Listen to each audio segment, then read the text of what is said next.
Hey everyone, it's K Lattes and welcome back to my channel. I want to start off by saying thank you so much for all of the support on my last video.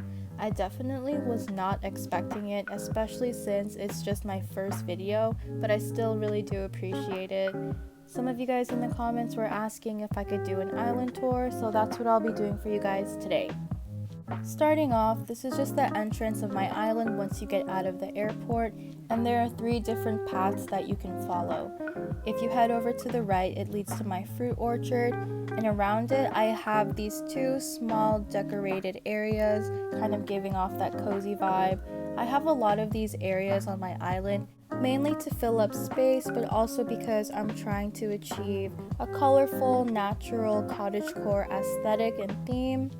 I really like using colorful decorative items and using all the different kinds of flowers. I also like making the landscape look very natural and overgrown. It might seem a little bit cluttered, but personally I think it looks really cute and really nice. Up this hill, it leads you to the entrance of my campsite. I think it looks really nice with the small waterfall and the small pond right at the entrance. When you follow the path, it brings you to the actual campsite, and if you take the plane to my island, this is the first thing that you see, so you get a really nice top view of the entire campsite.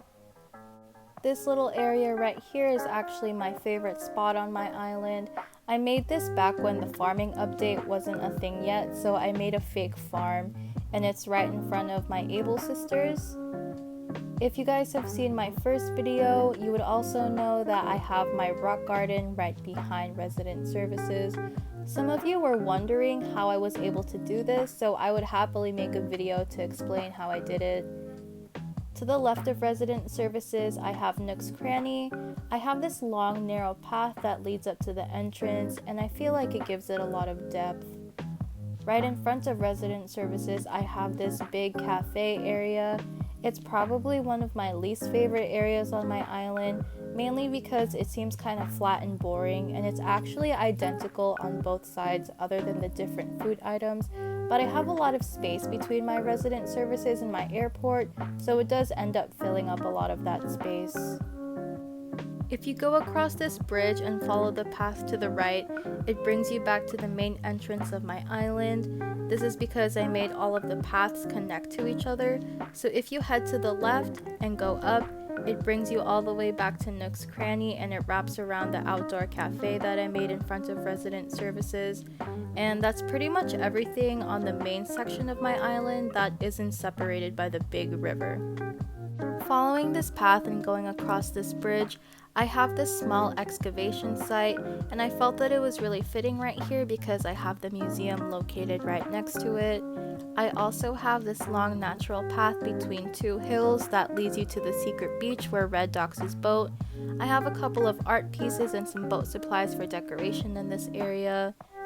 If you go back down the natural path, right next to the excavation site is my outdoor library. This is also one of the areas on my island that I decorated first, so it's pretty much been the same the entire time I've had the game. Right underneath that, if you follow this wooden path, it leads you to my farm. My farm is pretty simply decorated. I just have it organized by crop, and I have them into cute little squares to keep it organized and neat. Right next to it, I have this waterfall that has all of my first blue roses that I ever got on my own. I take a lot of pride in my flowers and how hard I worked on them, so I have a rainbow flower field.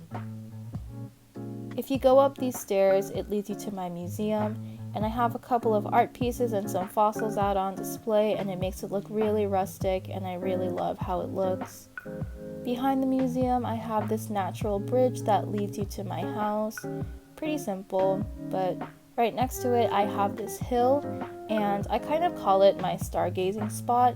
I think it looks a lot better at night, but I still appreciate it for how it looks during the day. If you go down this ramp, it leads you to this duck pond that I made, and that waterfall is connected to the stargazing spot, so I feel like it flows together very naturally. Over here is the extension of my island. I just put a gazebo and a lighthouse there, and if you follow the path, it ends up leading you back to the library.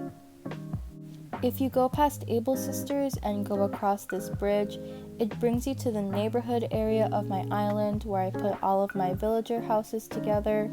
They're all lined up next to each other, but I did try to personalize everyone's yard based off of who the villager was as well as their personality. If you aren't able to recognize some of the houses, it is because I have the DLC, which gives you the ability to customize the exterior as well as the interior of your villager houses, and I customized probably half of them. Lastly, these are all of my decorated beach areas.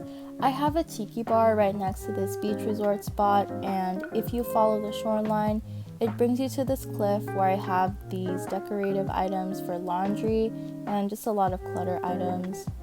This is another spot that I decorated on the beach. I would kind of say it's a spa, and right next to it I have this DIY area. Back when we couldn't store DIYs in our inventory, I would just drop them all there.